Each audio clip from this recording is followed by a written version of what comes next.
Oh yes, this is the Hardcore Marketing Show. I'm Casey Cheshire, your host for this epic journey. Today's show is sponsored by Ringmaster, on a mission to launch B2B podcasts that create relationships, generate revenue, and drive growth. Ringmasterlive.com. Bam.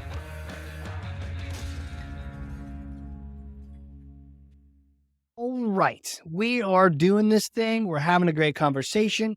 It's about to kick off, about to light the fireworks where you can't turn back. Once you light that fuse, that thing is going to fire, and that's where we're at right now. I am excited to introduce my guest today.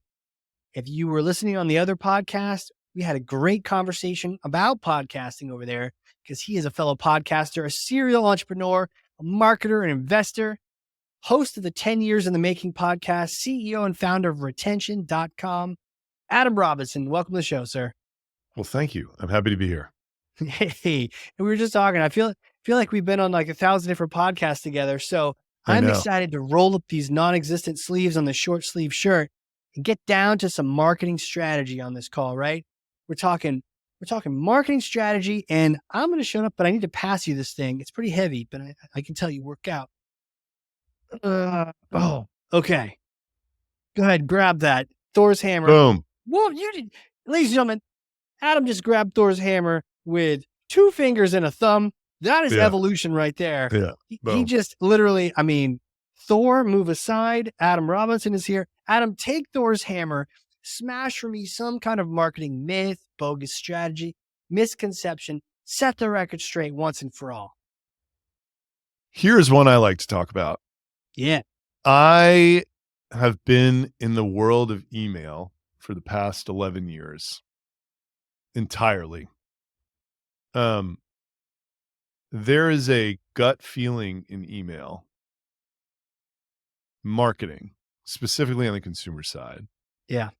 That tells you that you shouldn't email someone more than X. That is false.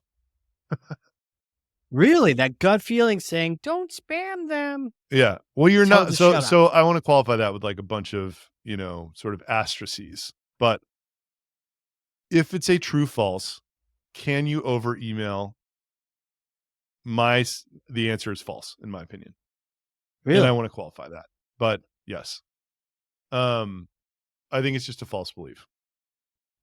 So number one, you cannot send someone too many emails that are triggered by activity on your website. If they're doing things and they're sending emails out, you definitely cannot email. I mean, look, maybe you want to put some kind of like only send them 1 per day or something like that. You don't want to send them 60 in an hour. But like, I think a lot of people might think that 1 email per day is too many. If it is being triggered off of behavioral activity on your website, there is no 1 per day is not too many. I promise you. I'm sure there are vendors that have tested this, but it is not too many. That's number one. Okay. I think number two, so long as you are diligent about pruning non-engagers off of your list. And again, I'm not talking about 5 emails per day, right? Like, but within reason, which is, daily or whatever, like you cannot oversend to people who are highly engaged with your content. Right. I might, if you were getting super sophisticated, if you really wanted to send 3 times a day to people, I might only send 3 times a day to like your audience of clickers, but that's going to be like 1% of your total list, right? Your most engaged can be sent to more frequently. Your least engaged, you should send to the least frequently. Right. But in general, if you're doing that, you can have more emails going out to more engaged people and less emails going out to less engaged people, but that's not over emailing. If you're sending very frequent emails to people that are not opening or clicking them, that you can do and hurt yourself. That it's not even about the customer at that point because they're not even opening it and engaging with it. It's about hurting your own email sending reputation, right? But got it. I do not. But circling back to the beginning point, The myth I am debunking is you cannot actually you cannot actually over email someone who is either engaging with your website or engaging with your email content frequently. Okay. So if they're engaging with the site or emails, go for it, right? Like if they Yeah. want to binge, binge. Yeah. It's like you can't just have one Pringle, right? Yeah, Like they're like your top 1% of users, right? yeah, Like, you're top of mind. You gotta stay top of mind. Think about everything else in the world is trying to pull their attention away from what you got going on. for sure. Every moment of the day. Okay, so and this is like feed the people that are hungry. Yes. Cool. I Stay like away that. from the people that are not hungry, would be my advice.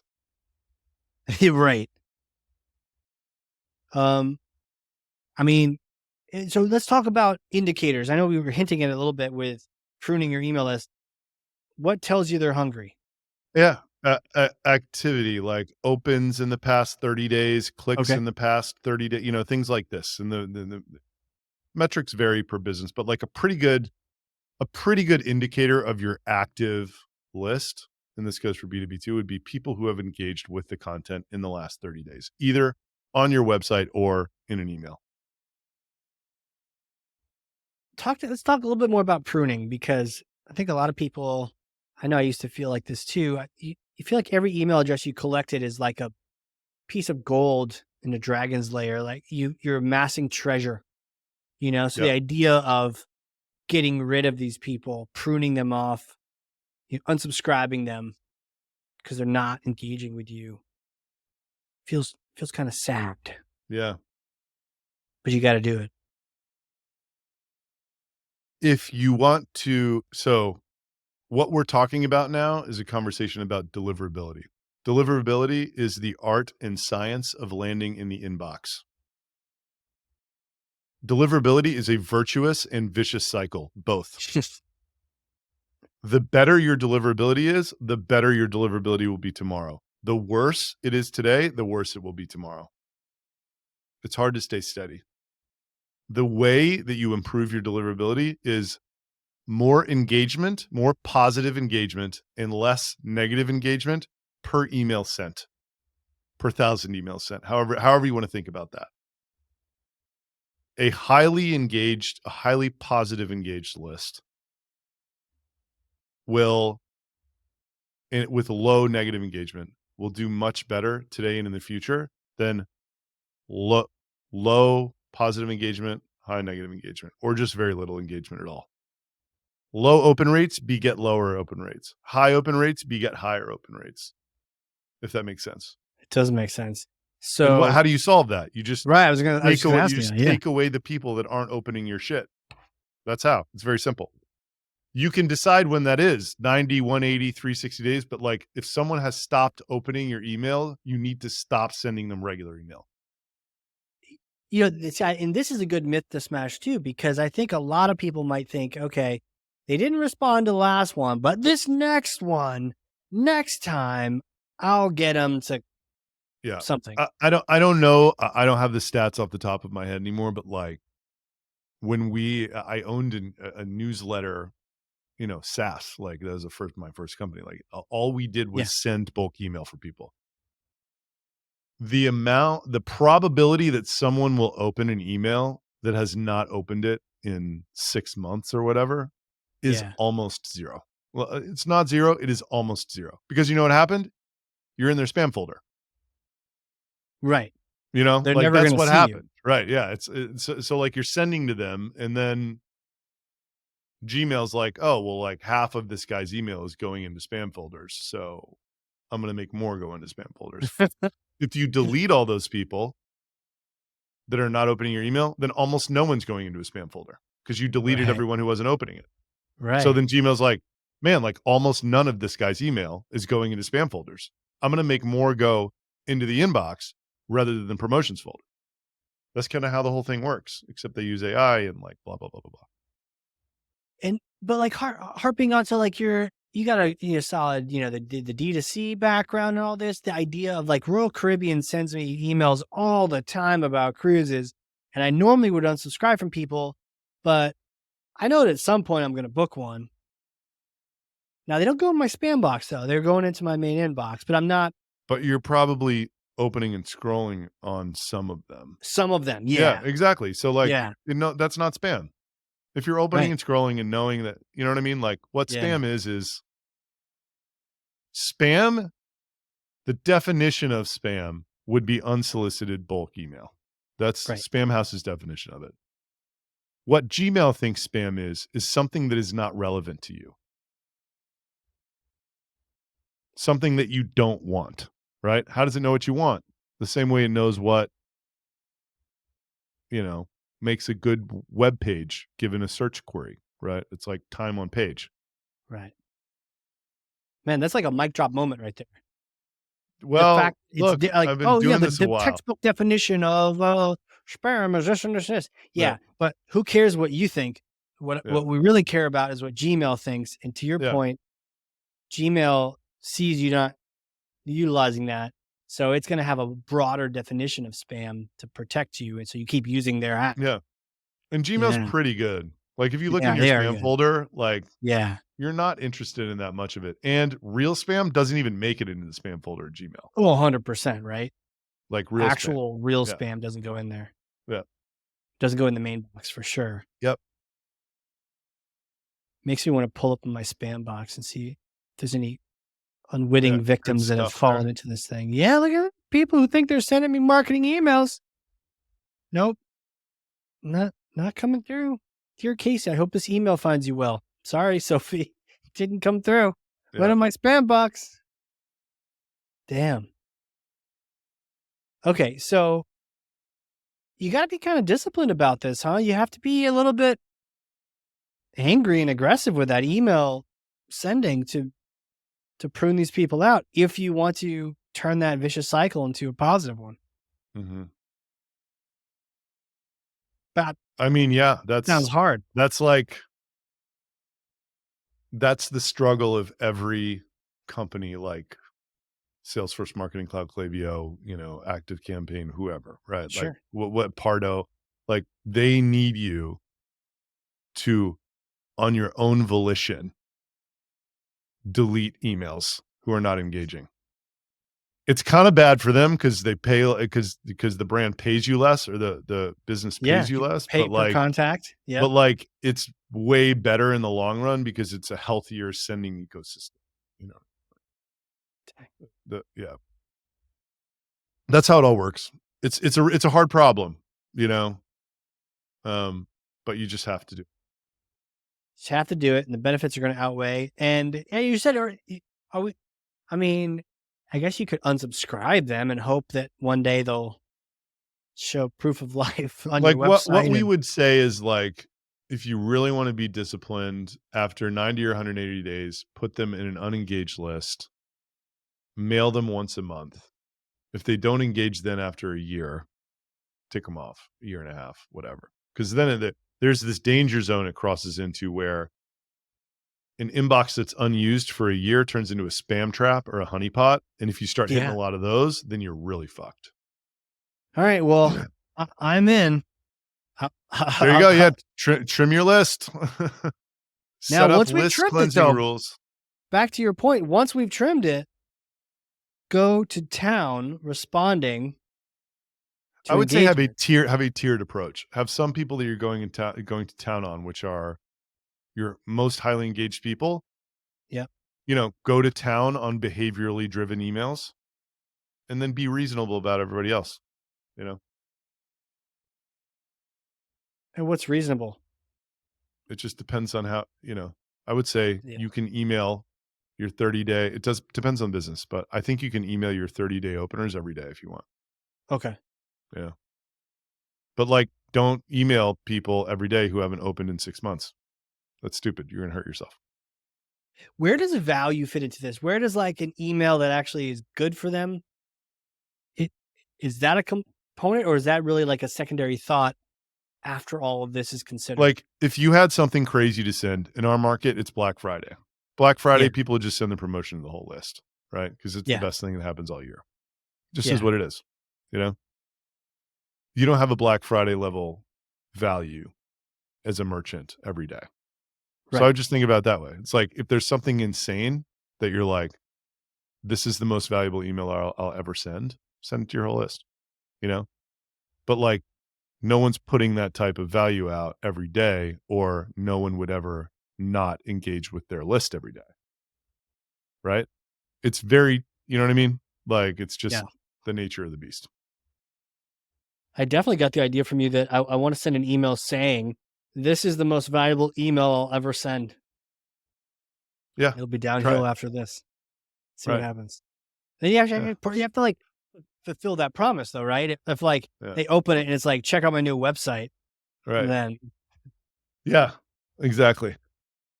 They open it, it's like, here's 5 different ways to pay me money. spam report, Right. block, block, Yeah. block, block, spam, spam, spam. Um, okay. Do you have any? I mean, I've definitely heard of, and you mentioned moving people who aren't engaging onto some other tempos and whatnot. Do you have any tricks in terms of getting that engagement from people? I mean, you just go down the funnel, right? So Yeah. your subject line is what gets people to open it Yep. and be engaging. You got to speak with your brand's voice, but like, don't be clickbait, right? Right. You just have to say something big to get them to open the email, and then the email has to deliver on that promise, or you will Right. lose trust, right? Right. And then the next most important thing, by a long shot, the subject line is the most important because Yep. you're getting them to open it. Then the above the fold portion of the email is the next most important. I think email should only be looking to get someone to do one thing, singular attention towards one thing. If you're trying to get somebody to get back to your site, make the button huge, give them one call to action, one reason, and send them to the right place. And then all the rest of of course, there's some, it's like, Groupon doesn't do that, right? Because they're like a Right. catalog of offers, right? But Right. like in general, that would be the advice that I would give on emails. Okay. And then below the fold doesn't really matter. Like, you know what I Okay. mean? Yeah. It's just, it's like get them to open it and then hit them in the face with something to get them back to your It site. is the point.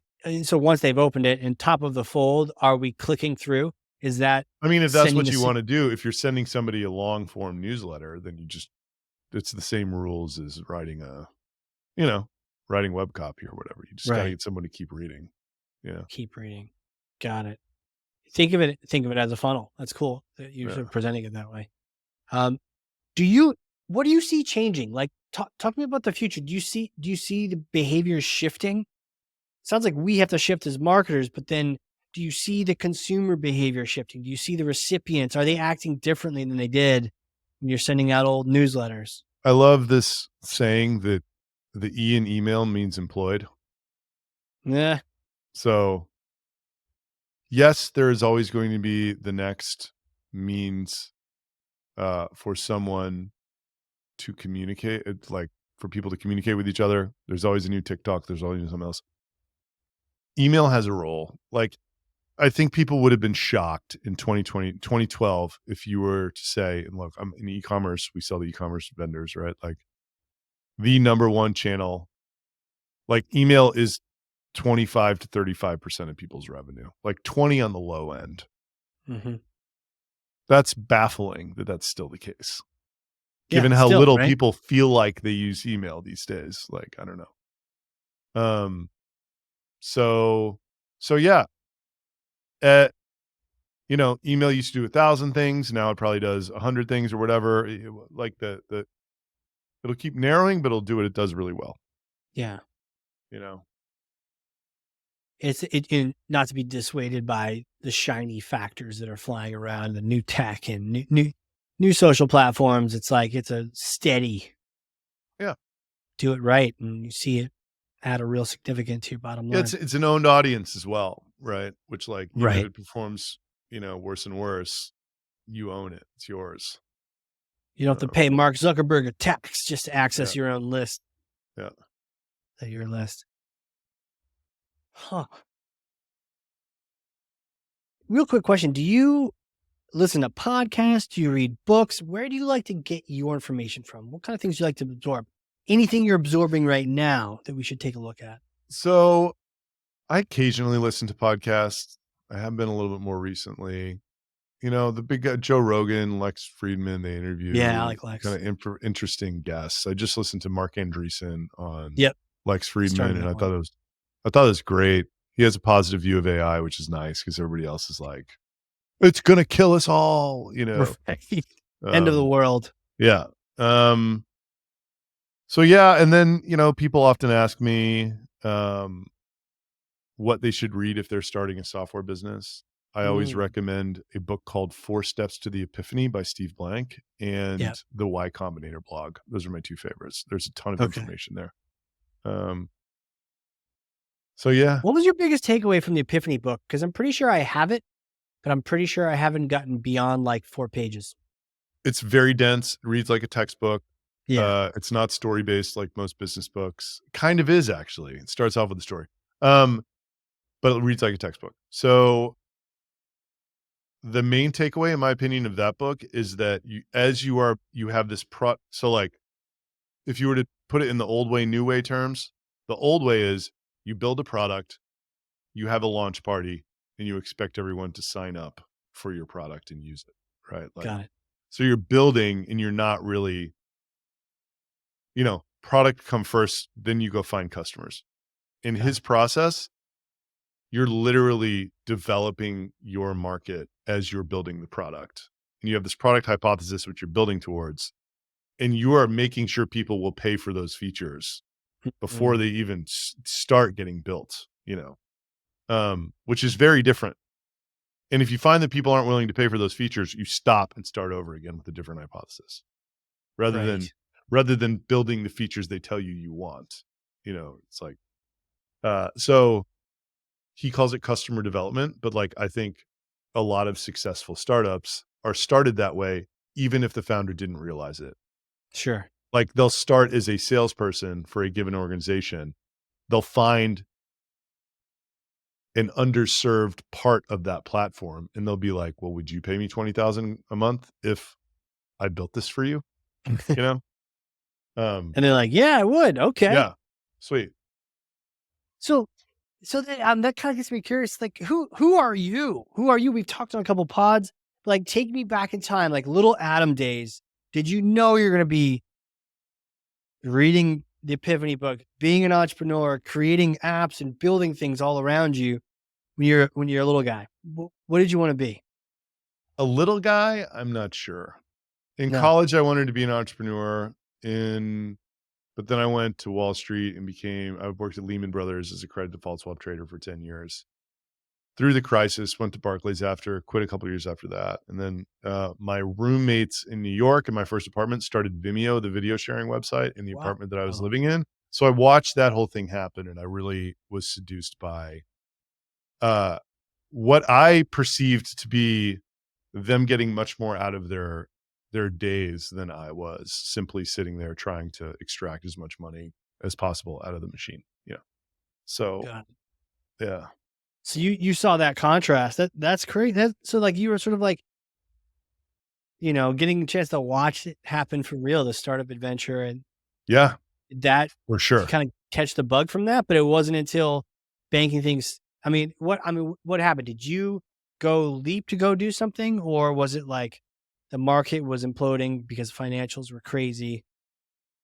I kind of I moved to London after the crisis because my boss thought that Europe would come unwound in the same way that 2008 caused the US to come unwound. Sure. That didn't happen. So everybody got short and lost money who went over there. And then I came back and the market had shrunk and there weren't any good jobs. And I'm like, I'm not going to like I'd saved enough money to where I was like, I don't really love doing this. So I'm not going to like take a job at a third tier bank just to like say that that I wanted to do something. I wanted to at least try to do something else before I went back to that. So my view was I'm going to spend this money that I saved starting a company, and I spent every nickel. Every nickel. Yeah, it It, was so not. It was not good. It was not easy. it's so Um, wait, tell me about the evolution of retention then. Was it like, we're going to call this right away and let's go get the domain, or how did it start? Well, in its very No, I would infancy. never advise buying a super expensive big domain before you start a company because I think it gives you misleading signals about product market fit. The company was originally called Get Emails. It started as a feature in my first company, and um, people loved the feature but wouldn't use the rest of the product. So Huh. I decided that it would be better if it were spun out and connected to everything. So, and then 2.5 years in, we were doing more than just getting people emails, and we had honed in on big Shopify stores as our ideal customer profile. And I thought getting the biggest possible domain would be like a huge brand play. Cause like every time you hear it, you're like, well, what do those guys do? Yeah. You know? Retention.com. Yeah. Yeah. What do those guys Like, do? it's like you should have a Super Bowl commercial. Everyone thinks they've heard of it before. So Right. you have this army working for you. But it's yeah, I don't think it's good until you've reached a certain point, right? Like you know, I don't know what that point is, but I thought it was the Right. right time for us a year ago, which is when I got it. Are you happy about it, or would you Oh, would you dude, wait next time? incredible move. Yeah. Incredible. Okay. But we were All right. also well on our way. Like we were Yeah, like, yeah, yeah. So it was you the know, right time. yeah, like it was like we were, 10, 12 million ARR with like 6 people. So Jeez. I did a bunch of stuff to like go way bigger. And that was one of the moves. So talk to me about what does retention.com do? And what are you excited about? Like what's happening? So our core technology is identity, on-site visitor identity. We solve a bunch of upstream and downstream problems. The first problem we solved was visitor hits the website, they don't fill out a form. We give our customers an email and they can email them. It's Yeah. amazing. Then for e-commerce stores, there's this problem where people are not getting sent abandoned cart emails unless they're actually logged in or somehow Right. authenticated into the Shopify store. So our Right. identity tech helps them identify people to send abandoned carts to that would not have got them otherwise. When There's a they new click on it, does it know their cart too? So it's not just like come back, don't forget about yeah, us, but you actually connect it to the cart yeah. that they Because created. like That's pretty slick. the cart's there. It's just the user's not logged in. Right. So when you're on the page and that event gets fired, you pull the cart along with it. It's great. It's really That's effective. really cool. Yeah. And in Um, fact, you save that cart somewhere so that you can be tied yeah, into that email. That's pretty sick. yeah. And that it's The all browser automatic. does it for you because they're on. Think about it. They're on that page at that Yeah. moment. Yeah. So we don't have to save anything. It's just something you can pull from the page Oh, at that time. like it's cached on them, or Yeah, it's just like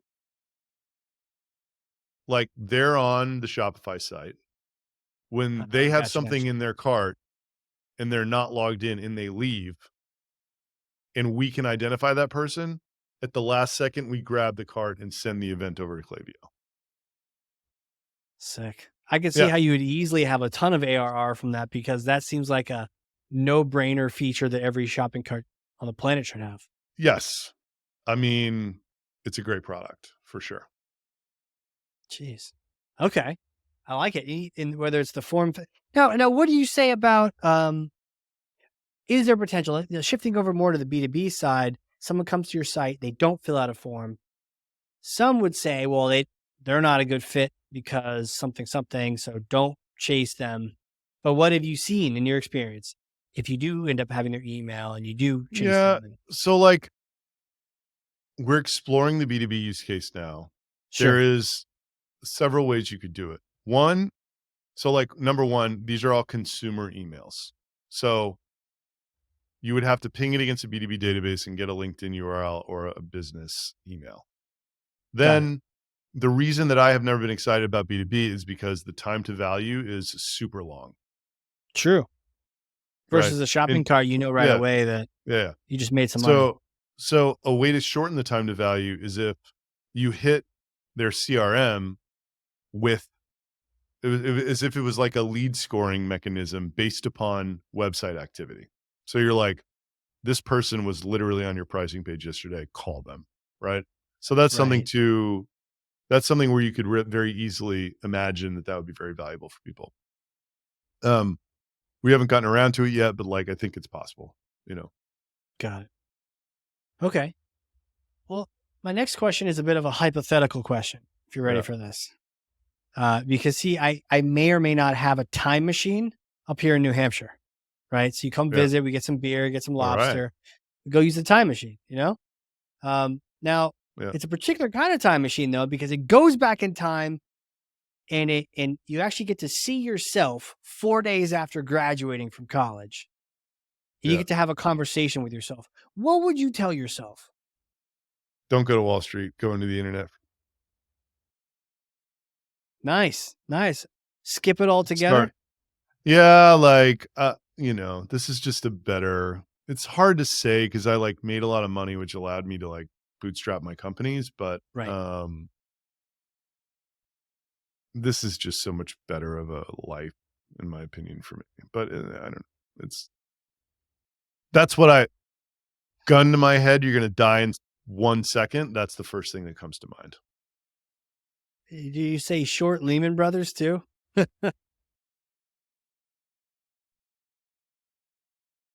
Well, you would have gotten short Lehman Brothers in 2007 because you would have gotten, as we used to say, you would have gotten your nuts ripped off in those first 4 years being short. The stock Oh, like sick, man. quadrupled and then it like went down. Yeah. That's true. Don't get out too soon. Uh, So, where do people, if they want to reach out, they want to connect to you, information on retention.com, reach out to you, where do you want them to go? I'm doing a lot on LinkedIn. Retention Adam is my handle. My Twitter handle is Retention Adam. Doing a lot on Twitter. Retention.com is our website. And those are the 3 places. Sick. Dude, Adam, thanks so much, man. We got a chance to chat podcasting. Now we've talked marketing. I'll have to invent another podcast so we can have you back for a hat trick. Yeah, totally, dude. That'd be great. This has been cool, man. Thank you so much for coming on here. Everyone, this has been another crazy cool adventure, the Hardcore Marketing Show. We will see you all next time.